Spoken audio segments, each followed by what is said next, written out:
Hi friends, आज मैं आपके सामने लाई हूँ हाई नेक जिसे हाल्टर नेक भी कहते हैं का स्लीवलेस ब्लाउज़ और इसकी एक और खूबसूरती सिंगल डार्ट।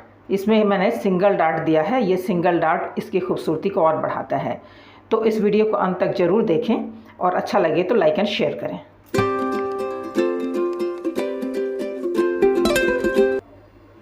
ड्राफ्टिंग के लिए मैंने यहाँ पर मेज़रमेंट दिया हुआ है। मेज़रमेंट जैसा किया जाता है वैसा ही किया है मैंने। हाँ, बैक साइड जो है वो 0.5 इंच ज़्यादा होता है, तो 0.5 इंच पर मैंने एक और निशान लगा लिया जिसमें बैक की ड्राफ्टिंग करूँगी। तो इसे आप ध्यान से देखें। ये 0.5 इंच एक्स्ट्रा बैक के लिए, 7.5 इंच और उसमें हम 1 इंच कम करेंगे क्योंकि हमें स्लीवलेस बनाना है। 7.5 इंच इधर से भी आर्म होल, लेकिन उसको भी हम कम करेंगे बाद में क्योंकि हमें जो आर्म होल लेना है वो एग्जैक्ट लेना है ताकि आर्म होल लूज़ ना हो। कमर 7.25, 1.25 इंच का डार्ट और इन लाइंस को हम मिलाएंगे। तो ये तो कॉमन चीज़ है। चेस्ट हमने 1 इंच लूज़ लिया है, 36 का 9 + 1। ये हम 1 इंच और आधा इंच यानी 1.5 इंच हम इधर से कम कर रहे हैं। 1 इंच क्योंकि स्लीवलेस है, आधा इंच जो आर्म होल की गोलाई है उसको तय करने के लिए आधा इंच अंदर की तरफ लेंगे गोलाई देने के लिए आर्म होल की। तो उसको ठीक से ड्रॉ कर लेते हैं। अगर आपके पास फ्रेंच कर्व है तो अच्छी बात है, नहीं तो हाथ से भी आप कर सकते हैं। तो ये मैंने इसकी गोलाई दे दी। 0.25 इंच का शोल्डर स्लोप होगा और गला हम ले रहे हैं 3.25 इंच।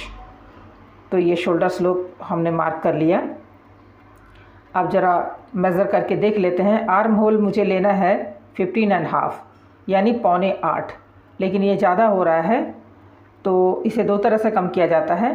स्लीवलेस में जो भी चेस्ट होता है उससे 1/4 इंच कम लेते हैं। तो चलिए यहाँ मैं 1/4 इंच पहले तो चेस्ट कम करती हूँ, इसके बाद एक बार से फिर इससे मेज़र करके देखती हूँ। देखिए स्लीवलेस में ये पार्ट बहुत ज़रूरी है। अभी भी थोड़ा ज़्यादा हो रहा है तो ऊपर करके इसे थोड़ा सा कम करते हैं। आप देखिए मैंने 1/4 इंच ऊपर कर दिया। अब तीसरी बार इसे मेज़र करके देख लेते हैं, चेक कर लेते हैं। हाँ, अब ये ठीक है, मेज़रमेंट सही आ गया है। सिलाई मार्जिन ले लेते हैं और इसके बाद हम इसे कट करेंगे। डार्ट पॉइंट लगा लें, 4 इंच पर डार्ट पॉइंट लगेगा और डार्ट मैं दे रही हूँ 1.25 इंच का। तो लाइन के दोनों तरफ मिला करके 1.25 इंच का ड्राफ्टिंग मैंने कर लिया। अब इसे हम लोग कट कर लेंगे। अब फ्रंट का जो हिस्सा है वो बैक पार्ट को रख कर करेंगे। तो ये जो मैंने रखा, ये हुक पट्टी के लिए मार्जिन रखा 1/4 इंच का हुक पट्टी के लिए।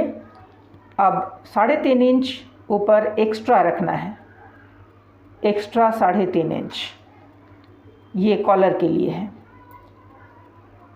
और ये एक्स्ट्रा कहाँ से लेंगे? ठीक नेक की चौड़ाई जो है उस पॉइंट से। इसके बाद आधा इंच जो हमने कम किया हुआ था वो आधा इंच हम फ्रंट में कम कर लेंगे। कर लिया हमने।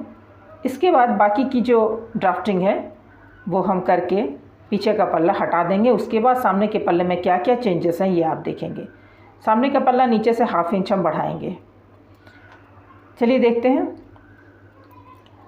शोल्डर जैसा कि आप जानते हो कि 1/2 इंच अंदर कटता है, गहराई से कटता है। अगर ये सामने का पल्ला है तो यहाँ शेप दे देते हैं। आप हाथ से भी दे सकते हैं।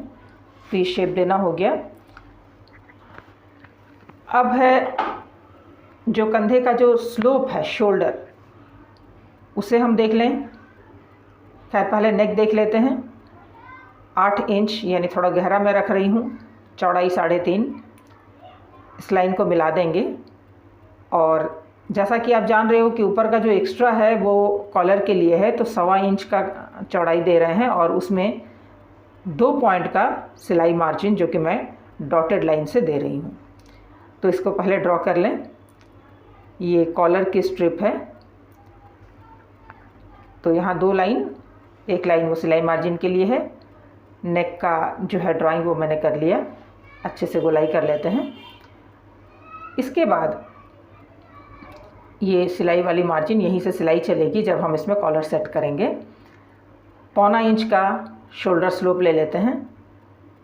ये ड्रॉ कर लिया। और शोल्डर का जो स्लोप है उससे हमें हल्का सा कर्व करना है, नोक नहीं होना चाहिए, हल्का सा गोलाई लेते हुए। सो मैंने गोलाई दे दी।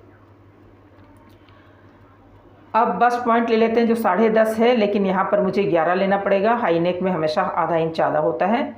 और बस्ट पॉइंट लगेगा 3.5 इंच पर। 36 का फुल बस्ट है, उसका 10वां हिस्सा होता है, तो 3.6 यानी करीब करीब 3.5। नीचे हम 0.25 इंच कम लेंगे यानी 3.25। अब दोनों पॉइंट को मिला देंगे। अब बस्ट की चौड़ाई देख लेते हैं। तो चौड़ाई है 9.25 + 1 यानी 10.25, 10.25 इंच। लूजिंग है 1 इंच, तो ये लूजिंग लगा दिया।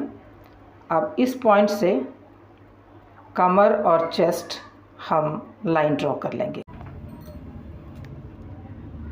तो इस तरह से हम लोग चेस्ट और फुल बस्ट की पॉइंट को मिला देंगे तो कमर थोड़ा सा बड़ा हो जाएगा। अब देखिए उसको कैसे एडजस्ट करना है। कमर के इस तरफ का मेज़रमेंट है 3.25, तो 3.25 को हम लोग इस तरफ रखते हैं मार्जिन के बाहर, और कमर नापते हैं जो है 7.25 यानी 31। तो 7.25 पर हम यहाँ मार्क करेंगे, तो ये आ जाएगा कमर पूरा। दोबारा देखिए 3.25 को यहाँ पर रखते हैं और यहाँ से मार्जिन तक लेते हैं तो 7.25। तो हमारी कमर जो है वो तैयार है। ये जो लाइन मैं ड्रॉ कर रही हूँ ये लाइन एक्स्ट्रा है, तो इसे ही हमें पफ बनाने में यूज़ करना है। तो पफ बनाने में 13वां हिस्सा लगता है फुल बस्ट का, तो 37 का 13वां हिस्सा करीब करीब 3.25 आता है। तो 3.25 पर हमने एक लाइन बना दी और इसे कर्व दे देंगे इस तरह से, और नीचे की तरफ से भी हम कर्व देंगे। आप हाथ से भी ड्रॉ कर सकते हैं। ये प्रिंसेस कट का शेप आएगा इस तरह से। और साइड में जब हम लाइन ड्रॉ करेंगे आर्म होल की तरफ, तो ये बस मैं केवल आपको दिखाने के लिए बोल रही हूँ, लेकिन ये हम कट नहीं करेंगे। कट कैसे करना है मैं कटिंग में दिखाऊंगी। तो इसको दोबारा मेज़र कर रहे हैं। ये आना चाहिए था 3.25, ये जो टक पॉइंट है 3.25 आना चाहिए था, थोड़ा कम है तो हम लोग 1/4 इंच बढ़ा लेते हैं। तो इस तरह से 1/4 इंच बढ़ा करके ये जो बस्ट का जो शेप है उसे मैं दोबारा से ड्रॉ कर लूँगी। तो 1/4 इंच हम साइड से भी बढ़ा देंगे। तो साइड से भी बढ़ा दिया है। अब देखिए इसको दोबारा ड्रॉ कर लेते हैं। ये जो बस्ट की जो शेप होती है वो हमेशा फुल बस्ट का 13वां हिस्सा जो आएगा उसी का होता है। तो इस तरह से ये तैयार है। और अब सामने जो है उसको थोड़ा सा शेप कर देंगे इस तरह से। इससे क्या होता है कि जब आप ज्वाइन करेंगे तो नोक नहीं निकलेगा। तो ड्राफ्टिंग पूरी हो चुकी है। अब हम इसकी कटिंग करने से पहले पीछे का पल्ला इस स्टिचिंग लाइन से ज्वाइन करके देखेंगे और आगे और पीछे के पल्ले को बराबर कर लेंगे। तो स्टिच वाली लाइन को मिलाकर रखेंगे और ये सिलाई मार्जिन हम लोग एक्स्ट्रा ले लेंगे।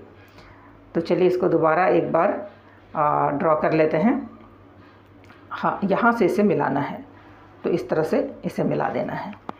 अब इसे हम कट करेंगे। तो ये यहीं तक हम काटेंगे। तो काटते समय मैं दिखा रही हूँ कि आपको प्लीट्स के लिए कहाँ तक काटना है। तो ये कटिंग दोस्तों, अगर आप पहली बार मेरे चैनल पर हैं तो इसे सब्सक्राइब ज़रूर कीजिएगा और मैं जो वीडियोस देती हूँ उस पर कमेंट्स ज़रूर करें। इस डिज़ाइन को आप ट्राई करें, कैसा बना मुझे कमेंट बॉक्स में ज़रूर लिखें। आपका कोऑपरेशन के लिए आपको बहुत बहुत धन्यवाद। अब देखिए इसकी कटिंग कैसे करते हैं बस्ट की, मैं दिखाती हूँ। तो 2 पॉइंट सिलाई मार्जिन रखते हुए इसे हम कट करेंगे। जस्ट 2 पॉइंट, सिलाई मार्जिन ज़्यादा नहीं लेना है। कर्व एरिया में सिलाई मार्जिन ज़्यादा नहीं लेना चाहिए।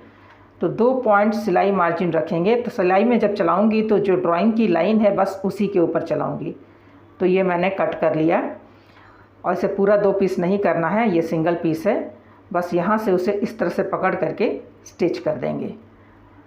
तो चलिए ये ड्राफ्टिंग पूरी हो गई। अब हम मेन फैब्रिक को कट कर लेंगे। मेन फैब्रिक कट करने के लिए इस अस्तर के कपड़े को हम मेन फैब्रिक पर रखेंगे। रख करके थोड़ा एक्स्ट्रा मार्जिन रखते हुए हम इसे कट कर लेंगे। अब कॉलर की कटिंग के लिए हम बकरम लेंगे। ये जो बकरम है वो पेपर बकरम है, फ्यूजन बकरम। इस पर रख करके ये मैंने डबल लिया हुआ है, ये ड्राइंग कर लेती हूँ गले की। ड्राइंग करने के बाद इसे गहरा कर लेते हैं और जितने की पट्टी हमने बैक साइड में रखी थी वो 1.25 इंच की और उसमें आधा इंच और, तो करीब करीब 1.5 इंच की। तो 1.5 इंच का डिस्टेंस रखते हुए हम हर तरफ से 1.5 इंच का डिफरेंस रखते हुए इसको दोबारा ड्रॉ कर लेंगे और फिर इस ड्राइंग को कंप्लीट करके इसे कट कर लेंगे। तो कट करने से पहले आप पिन लगा लें, तब खिसकेगा नहीं और इसकी फिनिशिंग अच्छी आएगी। तो इस तरह से इसे कट करना है। दोस्तों आप चाहें तो बुकरम ना भी लगाएं, लेकिन लगाने से स्टिफनेस आती है, फिनिशिंग अच्छी आती है। इसे प्रेस कर लें, अगर प्रेस ना करें तो डायरेक्ट स्टिचिंग में भी जा सकते हैं। तो मैं पहले इसे फैब्रिक पर प्रेस करूँगी। तो चलिए फैब्रिक डबल करके इसे रख करके कट कर लेते हैं। तो इस तरह से कट करने के बाद मैं इन दोनों पार्ट को अलग अलग रख करके इसके ऊपर आयरन लगा करके पेस्ट कर लूँगी। तो मैं आपको दिखाती हूँ। इस तरफ थोड़ा सा सिलाई मार्जिन रखना है बढ़ा करके। तो अब देखिए मैंने वो पेस्ट कर लिया है। जिधर सिलाई मार्जिन है उधर हल्के कट्स लगा लें। कट्स लगा करके उसे फोल्ड कर देना है। तो इस तरह से कट्स लगा रही हूँ मैं। लगाने के बाद इसे इस तरह से फोल्ड करना है। अब मैं स्टिचिंग दिखाती हूँ आपको। तो इसको करने के बाद ये देखिए ये फिनिश हो गया। अब इसको कैसे लगाते हैं वो मैं दिखाऊंगी। ये फ्रंट का पार्ट है जिसमें मैंने बस्ट वाला जो लाइन है वो स्टिच कर लिया है, आपको दिखा रही हूँ। ये स्टिच हो चुका है। ये अस्तर का कपड़ा है। अस्तर और मेन फैब्रिक मैं अलग अलग कर रही हूँ, आपको दिखाऊंगी ऐसा क्यों। तो ये देखिए अस्तर का कपड़ा। अब मेन फैब्रिक में भी मैंने ये स्टिचिंग डाल दी है, अब वो भी मैं आपको दिखा रही हूँ। तो ये मेन फैब्रिक, इसके ऊपर अब किस तरह से सेट करना है मैं दिखाती हूँ। इससे सफाई बड़ी अच्छी आती है। तो जो अस्तर का कपड़ा है उसे हम उल्टा रखेंगे, यानी मेन फैब्रिक की तरफ रहेगा उसका उल्टा पार्ट। तो आप देखिए इधर भी सीधा है इधर भी सीधा है, यानी दोनों का उल्टा पार्ट एक दूसरे को फेस करता हुआ। अब इस पॉइंट को अच्छी तरह से एडजस्ट करके सेट करेंगे और सेटिंग पिन लगा करके उसे अपनी जगह पर फिक्स कर लेंगे। बाद में सेटिंग पिन खोल देंगे। तो जो सिलाई है वो हम कुछ इस तरह से दबाएंगे कि फैब्रिक में जिधर वो मुड़ रहा है अस्तर में उसके ऑपोजिट की तरफ मुड़े। तो इससे क्या होता है कि फिनिशिंग बड़ी अच्छी आती है और वो फ्लैट होता है। तो ये सेटिंग पिन से मैं इसके पॉइंट को सेट कर देती हूँ कि इधर उधर ना खिसके। एक और पिन मैं लगा लेती हूँ नीचे की तरफ सिलाई मार्जिन की तरफ। आप सिलाई मार्जिन देख लें कि एक तरफ सिलाई इसका एक तरफ सिलाई उसका। इस तरह से फैब्रिक और जो अस्तर है उसको मैंने सेट कर लिया। इससे सीधा और उल्टा दोनों तरफ बहुत ही अच्छी फिनिशिंग आती है। तो ये मैं दिखा रही हूँ। इसके बाद आप चारों तरफ सिलाई लगा करके अस्तर को मेन फैब्रिक के साथ फिक्स कर लें और फिर जो एक्स्ट्रा फैब्रिक है उसे बड़ी सावधानी से खास करके गले के साइड में आपको अच्छी फिनिशिंग देनी है, थोड़ा भी एक्स्ट्रा ना रहे। अच्छी तरह से इसे कट करके बराबर कर लें। इसके अलावा और चारों तरफ भी उसे कट करके बराबर कर लें। तो इस तरह से एक्स्ट्रा फैब्रिक जो है वो कट करके निकल जाएगा। मैं आपको एक साइड का दिखा रही हूँ, फिर दूसरे साइड का दिखाती हूँ एक साथ। तो इस साइड तो मैंने अटैच कर लिया और एक्स्ट्रा फैब्रिक कट कर रही हूँ। तो ये फिनिशिंग आ गई। अब इसी तरह दूसरा भी पार्ट हमें तैयार करना है। तो दूसरा पार्ट तैयार करने के बाद आप देखिए कि किस तरह से कॉलर सेट होता है। तो कॉलर हमने उसी शेप में काटा हुआ है, उसे हूबहू वहाँ पर सेट करेंगे और 1 फुट की दूरी पर सिलाई चलाते हुए इसको फिक्स कर लेंगे दोनों को। तो चलिए मैं दिखाती हूँ। 1 फुट की दूरी पर ही लेना है, ज़्यादा सिलाई मार्जिन ना लें, उससे कर्व एरिया की फिटिंग अच्छी नहीं आती। आपको सिलाई मार्जिन में बहुत कम स्टिच करना है। तो प्रेशर फुट का 1 फुट जो है बस उतनी ही चौड़ी मैं सिलाई चला रही हूँ। तो ये मैंने फिक्स कर लिया। अब आप देखेंगे कि पीछे का पल्ला कैसे सेट होता है। तो पहले मैं ये दिखा दूँ। कर्व एरियाज़ जहाँ जहाँ है वहाँ सेट करने के लिए छोटे छोटे कट्स लगा लें। ये हमेशा ज़रूरी होता है। जब भी कर्व एरिया में पलटने की बात होती है इसे कट करना ज़रूरी होता है, तभी फिनिशिंग अच्छी आती है। तो सावधानी से सिलाई नहीं कटना चाहिए, धागा नहीं कटना चाहिए।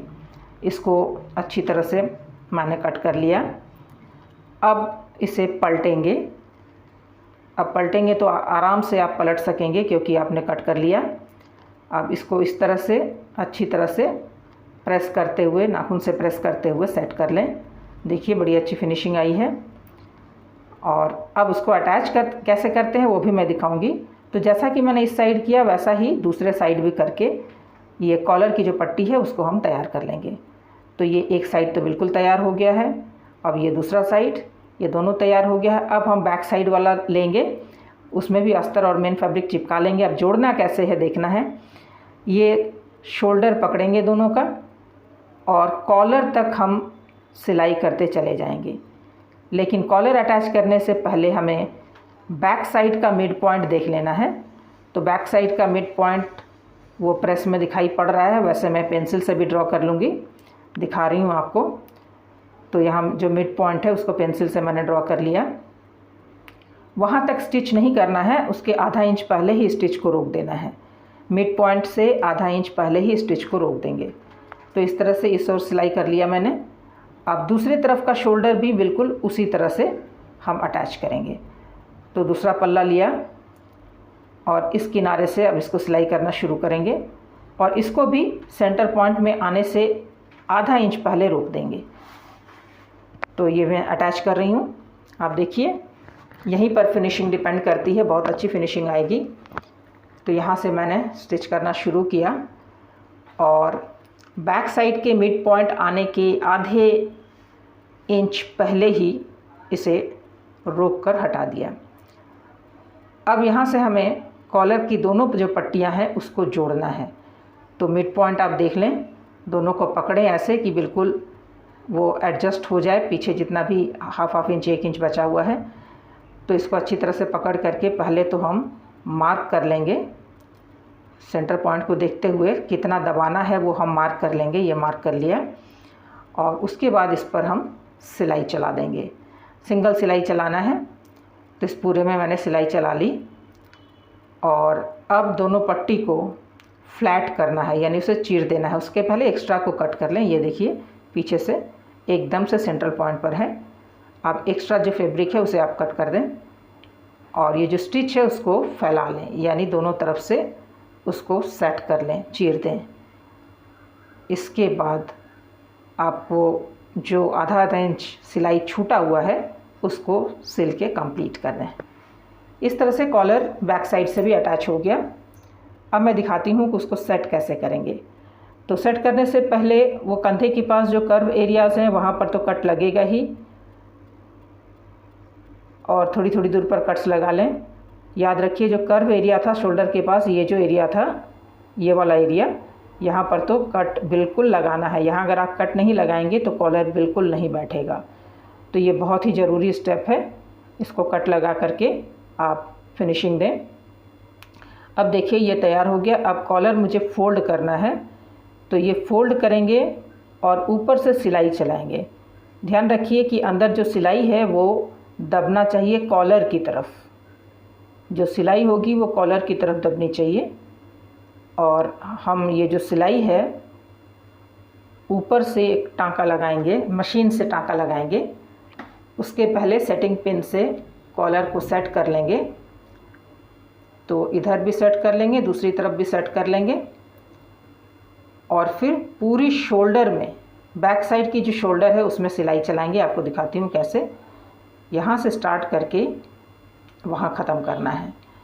बिल्कुल किनारे किनारे सिलाई चलानी है। ये कॉलर को बैक साइड के शोल्डर से पूरी तरह से अटैच कर देगी। इसके बाद आप सामने के पार्ट को अगर तुरपाई ना भी करें तो भी चलेगा।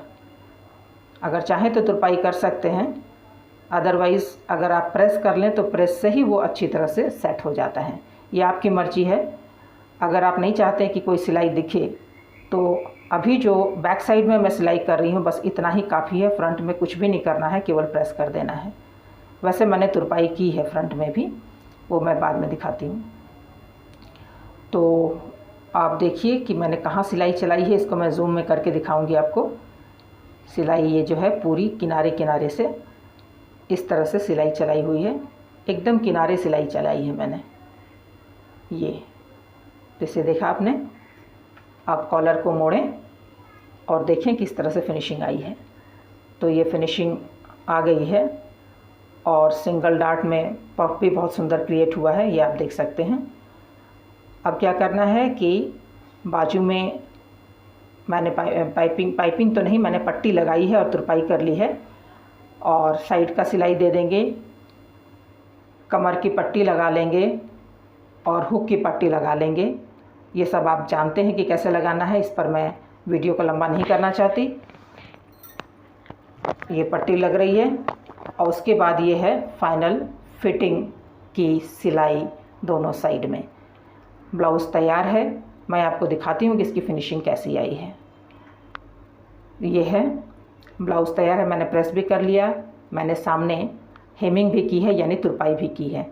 Thank you for watching.